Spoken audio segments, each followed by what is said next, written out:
Have a file made up of individual lines, then you can use the fgets function to read the file. The function fgets reads at most count -1 characters from the input stream, reading the characters into the string str. The null terminator is written to the string by the function. Parsing stops at the new line character or at the end of a file, and the return string will include the new line character on the end of the string. The function returns a pointer to the string on success, or it returns a null pointer if the function fails for some reason. The following program opens the file temp2.txt and reads it one line at a time using the fgets function. The first thing we do is we open the file using the fopen function. We open it in read mode. If the pointer to the file is null, then we print an error message and we exit. Otherwise, we create a buffer of 100 characters and we use fgets to read from the file, from the stream f, reading at most 99 characters into the string buff. Each time in the loop, we print out the contents of the string, and then we close the file when we're done with it. If we run the program, so first of all, let's look at the contents of temp2.txt. So here you can see it's just a bunch of random text that I got from the Fortune program. It's also been modified a little bit. As you can see, there's been some substitution of characters. If we run the program, so this is read file lines. All that's going to happen is that it's just going to echo out the contents of the file, much like the cat program will.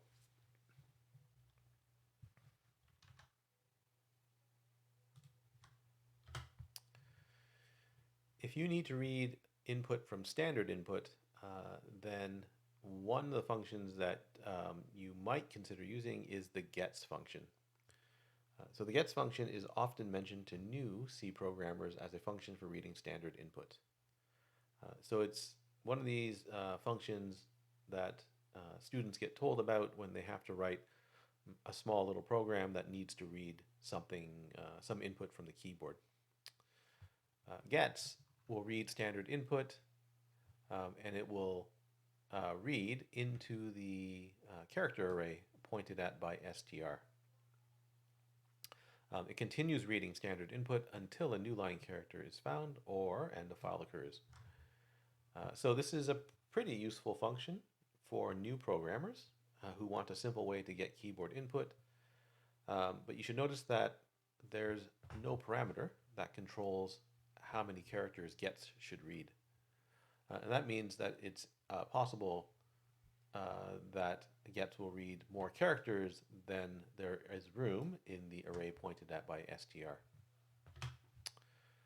So here's a little program that uses gets to read some text from standard input. So the program prompts the user to enter some text and press enter. Here we've got a buffer of length 10 that we're going to read into. So we'll use gets to read into the buffer str. Now remember, gets is going to read from standard input, so it's reading from the keyboard. We also have a second buffer that's immediately after the first buffer str. So we'll see what happens with this buffer shortly. After calling gets, we're just going to output what the user typed in. So we're going to print the contents of str back out to standard output. We're also going to print the string unused. Hopefully we get the empty string here. Let's see what happens. So this is read keyboard.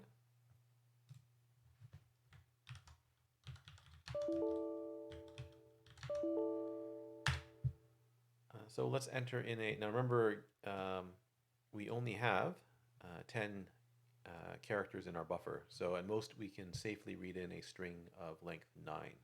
So let's see what happens when we do that. 4, 5, 6, 7, 8. So there's a string length 9. And the program prints out, you wrote the string that we typed, and then a blank or empty string. Okay. If we read in more characters than there is space in the buffer, we get an interesting result. So 0, 2, 3, 4, 5, 6, 7, 8, 9. So there's 10. Now let's try a few more. And press enter. And now it tells us that we wrote 0, 1, 2, 3, 4, 5, 6, 7, 8, 9, 10, 1, 2, 3, which is what we wrote. But when it prints out the unused buffer, it says that the unused buffer contains the characters 0, 1, 2, 3. So what's happened in this example is that gets has read into the buffer string. So it reads in 0, 1, 2, 3, 4, 5, 6, 7, 8, 9. So that's 10 characters. And it's now out of room in that buffer. But gets keeps writing because gets keeps reading because it tries to read until it sees a new line. So it reads the 0, 1, 2, and 3 and then writes it into the array str. Right? But we're out of room in str, so it turns out in this example that the 0, 1, 2, and 3 end up in unused. Right? So the 0, 1, 2, and 3 is what gets printed out here. And then gets adds the null terminator to the end of this string here. So when we print the string str, right, prints the null terminated string str, but str is not null terminated. So puts reads the 10 characters of str, or prints the 10 characters of str, and then keeps on going. Right? When it keeps going, it goes into the unused buffer and prints the 0, 1, 2, and 3, and only then does it see the null terminator, which is why it prints out that string there for str. Now, when we tell it to print out unused, of course, it only sees the 0 and the 1, the 2, and the 3, these characters here, followed by the null terminator. So you have to be very careful about using gets. So it's notoriously insecure because it does not limit the amount of characters read. It's fine for small little programs where you just need to get some input for some reason, right? But you shouldn't use it for any production code, right? So for any code that you are going to hand out to other people to use, you should avoid using gets. It's in fact deprecated in C99.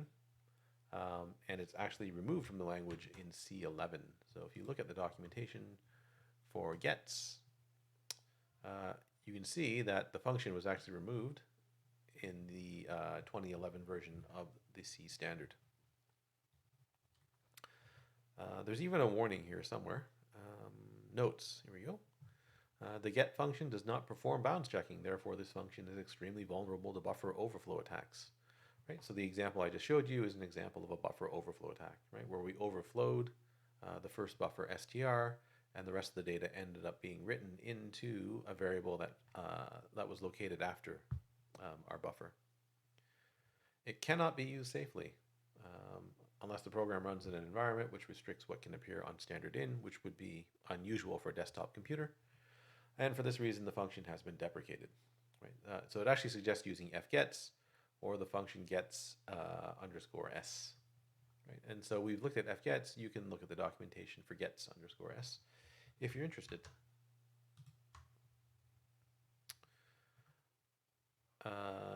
The buffer overflow is actually one of the exploits used by one of the first internet worms. Let's just click on this link.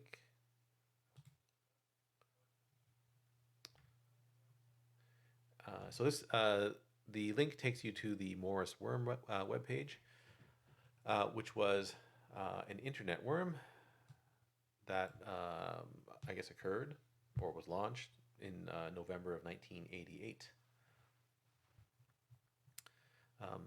So a worm is let's see, here we go. A worm is a computer program, it's malware, that replicates itself and spreads to other computers, usually over the network. The Morris worm was one of the first ones that, excuse me, that became that widely spread.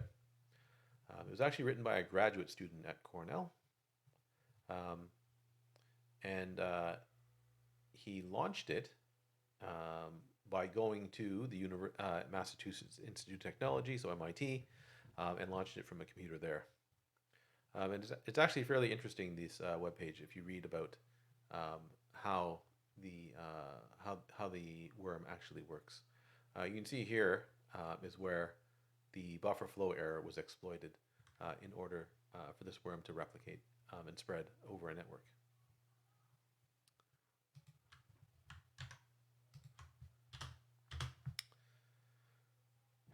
Okay, so if you need to read standard input, then you should use fgets. Now fgets needs a file to read, so you just pass in standard in for the stream pointer. If you wanted to, you could also read input one character at a time using getc or fgetc.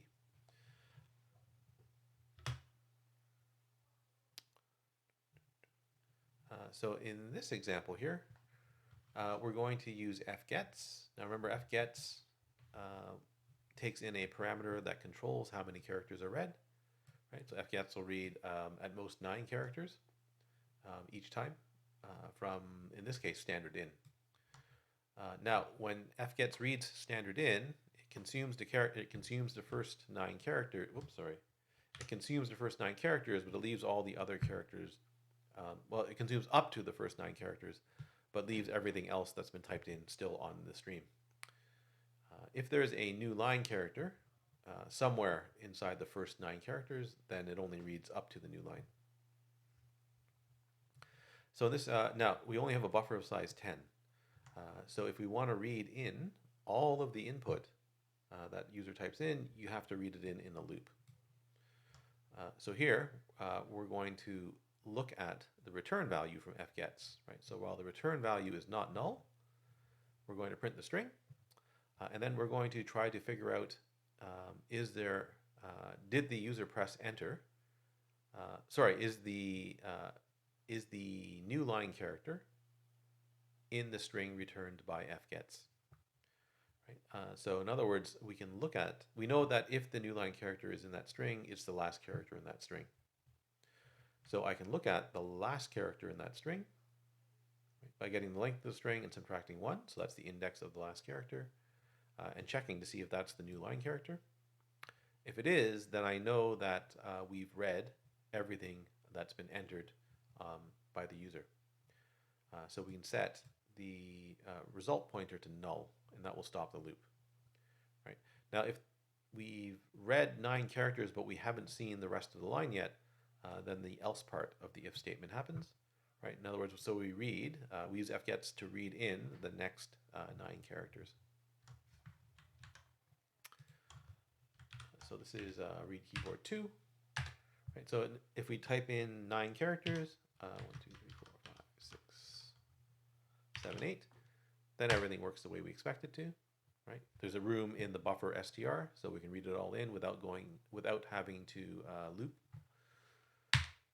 If we type in more than 9 characters, more than 9 characters, right? 5, 6, 7, 8, 9, so 0. 9 is enough, right? 1, 2, 3, 4, 5, 6, 7, 8, 9. Let's change our program here so that we can actually see the strings that it's reading. So instead of printing just the string, I'm going to print the string and then add a new line so that we can it will see the parts of the string, or see the parts of the input that are being read.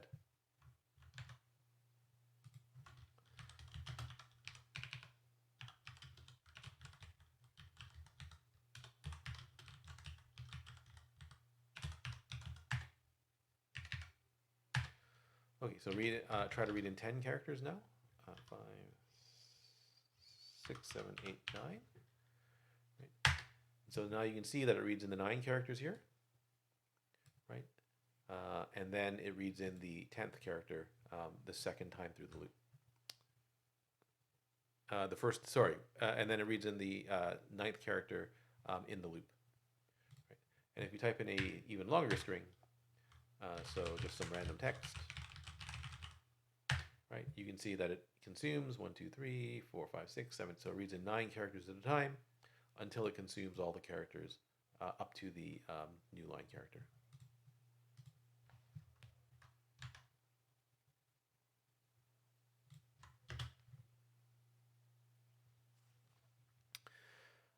If you're reading formatted input, so in other words, your file has some sort of known format, then one way you can do it is to use fgets to read in a line and then parse the resulting string, maybe using strtok or fscanf. We've seen strtok already. Fscanf we'll talk about in the next lecture. This is probably the most sensible way to do this because fgets can deal with any input and output errors. So for example, errors that are caused by not being able to read the file. Whereas these two functions can deal with parsing errors. So if fgets reads a string and the string does not follow the format of your input, then maybe strtok or scanf can detect those errors. Alternatively, you can use the function, this should be fscanf, but fscanf, so you need to try to use the function fscanf. Fscanf will read from a file and try to tokenize the elements that it's reading. But this ends up mixing up the I/O and parse error handling. Right. So in other words, fscanf will try to read and will try to read formatted input. So now you are mixing up any file input/output errors and any parsing errors, and that's harder to deal with. We'll look more. We'll return to this topic in the next lecture. To write characters to a file, you can use the function fputc. Let's look at the documentation for fputc. So fputc writes the character ch to the file given by the stream. You might wonder why this is an int, even though it's writing a character. It's an int because of historical reasons. In the early days of C, it was not. It was common to represent characters with ints instead of the char type. On success, fputc returns the character that was written. On failure, it returns EOF for end of file and sets the error indicator. Okay, so let's go back to the lecture slide. If you want to write strings instead of individual characters, you can use the function fputs. So fputs will write the string str to the file pointed at by stream. So it will write a null terminated string to an output stream. The null terminator is not written to the output stream, but null terminators are normally not written to the output to files. The value that it returns is some non-negative value if it succeeds, and it's EOF on failure. EOF is just a negative value. If you want to write formatted output to an output stream, then you can use fprintf. So fprintf behaves similarly to the printf function, where you specify a formatting string and the values that you want to print, except this one also takes in an output stream, a pointer to an output stream.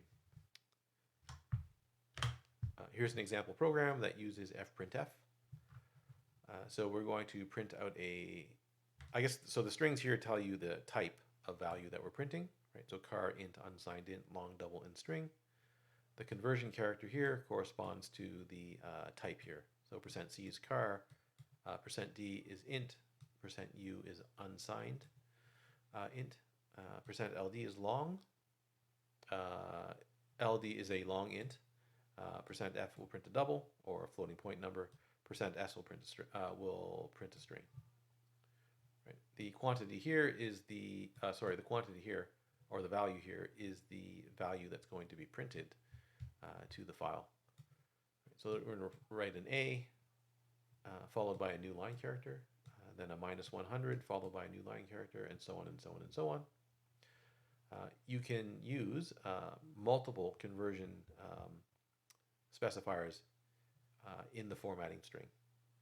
So here we're going to print out mix of values, colon space, and then a character, followed by an integer, followed by a space, followed by a string, followed by a new line character.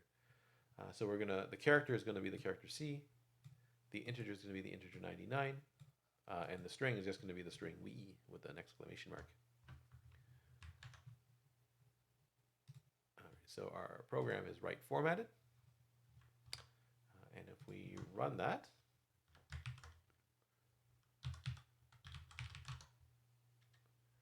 so it's going to print to the file formatted.txt.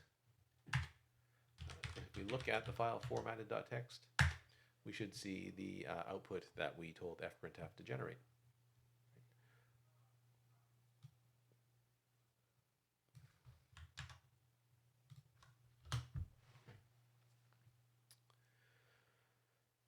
So the file position is the position in the file where the next character will be read or written. So every open file has what's called a file position. In Linux or any POSIX system, the file position is usually equal to the number of bytes from the beginning of the file. So for example, 0 would be the start of the file, and a file position of 1 would be normally 1 character into the file. 2 would be 2 characters into the file, and so on and so on. So on and so forth.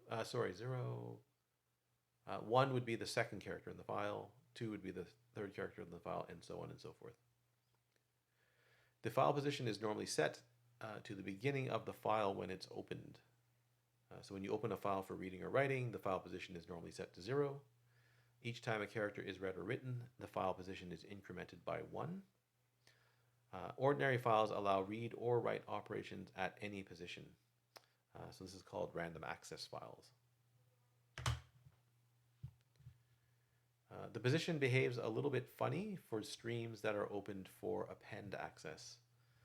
So if you open up a file to append to the file, then whenever you write to the file, the writes always occur at the end of the file, regardless of the file position. So there is a file position in a file that's opened up for append access, but the file position only affects reading operations. There are 3 functions that read and manipulate the file position. So there's ftell, fseek, and rewind. The ftell function returns the file position for a stream. So if you give it a stream, a pointer to a stream, I guess, and then ftell will tell you what the file position is in that stream. If the stream is opened in binary mode, then the value obtained by this function is the number of bytes from the beginning of the file. So binary mode is the mode that GNU and POSIX systems use. So streams are always binary streams. On Windows and perhaps some other operating systems, streams can be binary or text. And if it's a text stream, then ftell behaves differently. But for our purposes, because we're only working in Linux, ftell always will return the number of bytes from the beginning of the file. Will return the file position in terms of the number of bytes from the beginning of the file. So here's an example of a file called tell.txt. It's got the characters A, B, C, D, E, and then there's a new line character here so that we can go to the next line. So there's actually 6 characters per line.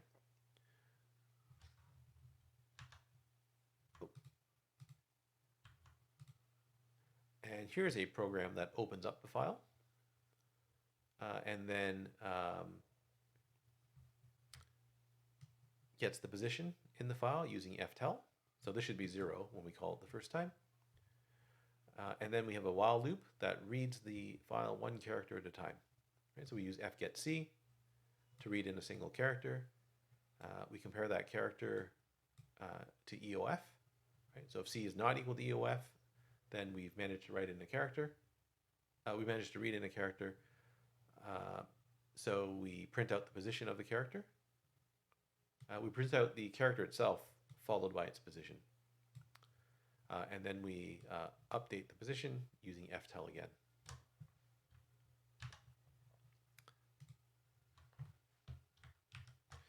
So let's just look at so there again is the contents of our file. Now remember, every line has 6 characters in it, except the last one. The last one only has 5 because there's no new line character here. So in total, there are 6 times 3, 18 plus 5, 23 characters in this file. So when we run the tell program, right, it tells us that the character A is at position 0, which makes sense, right? A is at the beginning of the file. B is at position 1. C is at position 2, and so on and so forth, up to position 4, right? Then the next character is the new line character. So that's printed out right here, right? So that's the new line character printed out there, and it's at position 5. Then the F's at 6, and so on. The new line's at 11 and at 17, right? And you can see that the last character in the file is at position 22, right? And there are 23 characters in this file, right? 6 per line, except for the last line, where there's 5. Right?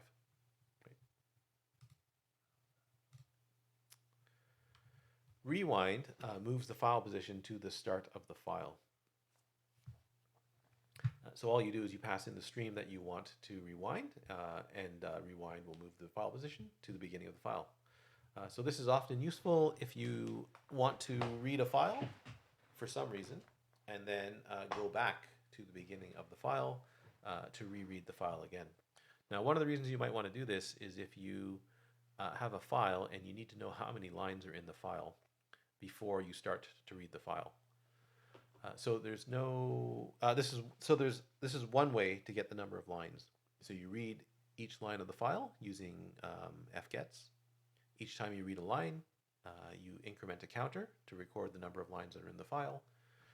When you get to the end of the file, you rewind to go back to the beginning of the file. Now you might need to get the number of lines in the file if you have to, for example, allocate an array or arrays to store information about each line of the file. Right? So the second time you pass through the file is when you fill in the values of the array. Right? Reading the file the first time lets you allocate the arrays to have the correct size, and then reading the file the second time lets you fill in the contents of the arrays. So here's a little program that reads a file, reads the tell.txt file forever. So the way this one works is it's the same as before, except when we reach position 23, right, the end of the file, we rewind the file. Right, so we go back to the beginning and we just keep on going over and over and over again. So if you run this program, this is tell forever. Right, this just runs forever. Right, because every time it gets to the end of the file, it just rewinds the file and goes back to the beginning.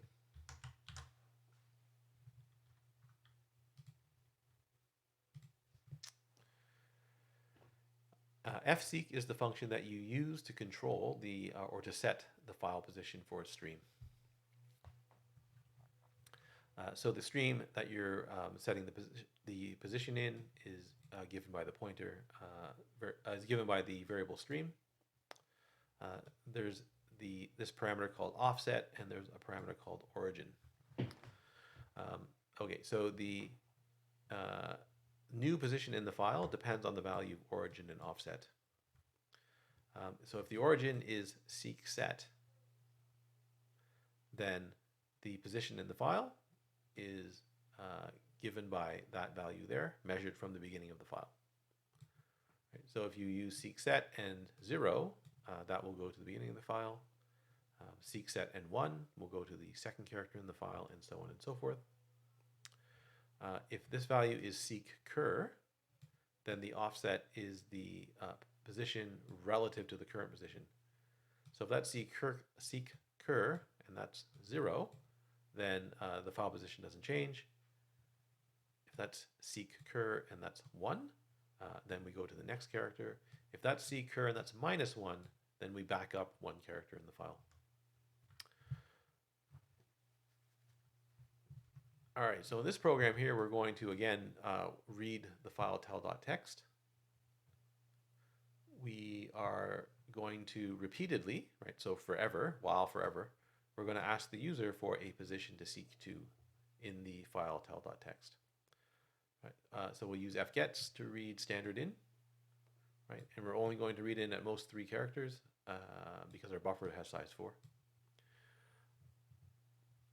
We're going to convert or try to convert the value that's in the buffer to an int using a to I, right? So that gives us our position. If the position is negative, we're going to break. So if you put in a negative position, that's what causes this loop to stop. If the position is between 0 and 24, exclusive, then we'll try to move to that position in the file. Right? Let's try running the seek program. So if we enter position 0, we should get the A, and we do. If we enter a 1, we should get the B, 2 is the C, 3 gives us the D, 4 is the E, the 5 should give us the new line character, and it does. 22 should give us the last character in the file. Now, there are 23 characters in the file, so 22 is the last position in the file. The interesting thing about seek is that on POSIX systems, of which Linux is almost one,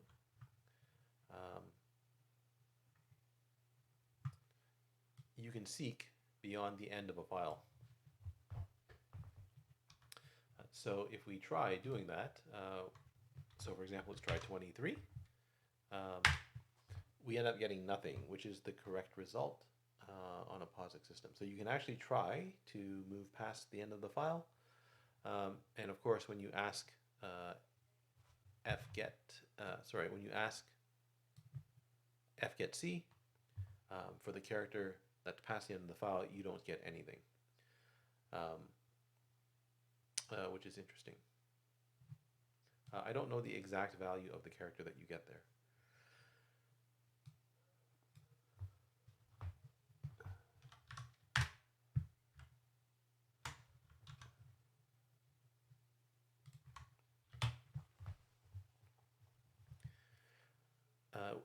So we haven't talked about this yet, but it's possible to open up a file in what's called update mode.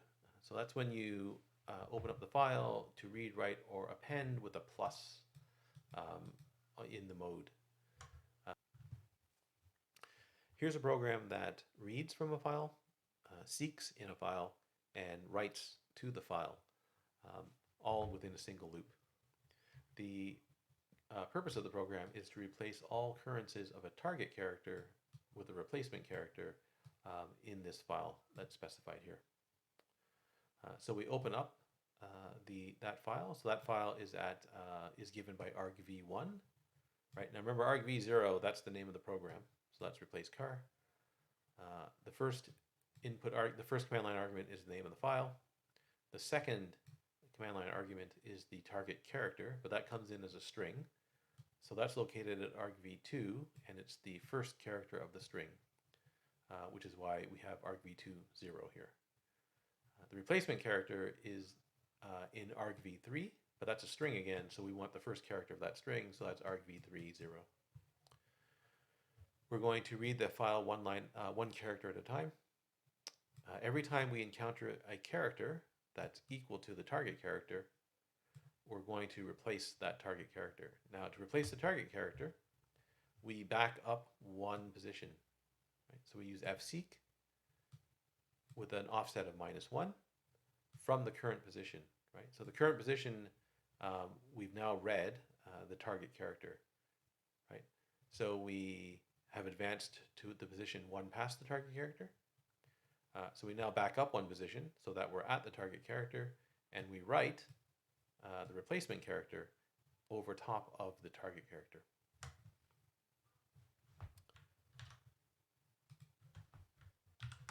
So let's look at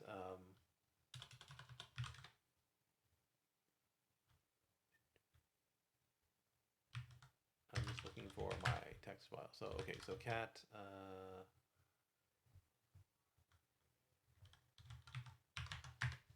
okay, so, let's look at, let's look at temp.txt. Okay, so there's here's a file that contains a single string. Let's replace all of the O's with some other character. So replace temp.txt. So we're going to replace the O with a, I don't know, let's do an exclamation mark. Right. So if we open up the file again, we should see that every O has been replaced with an exclamation mark. Right. And I guess I should undo that. So replace every exclamation mark with an O. And now we've got our original file back again. And so there's an example of using fseek and to back up one position in the file so that we can overwrite a character that we found. Now, there's no way to insert a character into the middle of a file, and there's no way to delete a character. Right. So if you back up to this program here, you can see that I can back up one position, and then I can overwrite the character. But there's no way to insert a character in front of the target character, for example, and there's no way to just delete the target character. The best that I can do is I can put a space or something in place of the target character. But I can't, you can't do things like insert or delete or insert multiple characters into a position. Right? So I can't, for example, replace a character with a string. If you need to do something like that, then you've got a couple of options. So one of the choices is to read the entire file into memory. Right? So you read everything into an array or arrays. You perform your required insertion or deletions on the array or arrays, and then you write the updated text back to the file. Right? Alternatively, you can read from the file and write to a second output file in the same loop. Right? So open up the file that you want to read, open up a second file where you're going to write the contents of the new file, and then you read in the characters one at a time. Every time you see a character that's not equal to the one you want to replace, you just write the character to the second file. When you see a character that's equal to the one you want to replace, you write the output string or the replacement string to the second file. Right. So in the first example, you can overwrite the original file when you write the updated text back to the file. In the second option, you end up creating a second file. All right, so that's the end of that lecture. In the next lecture, we're going to look at reading in a file that's got some sort of specified file format.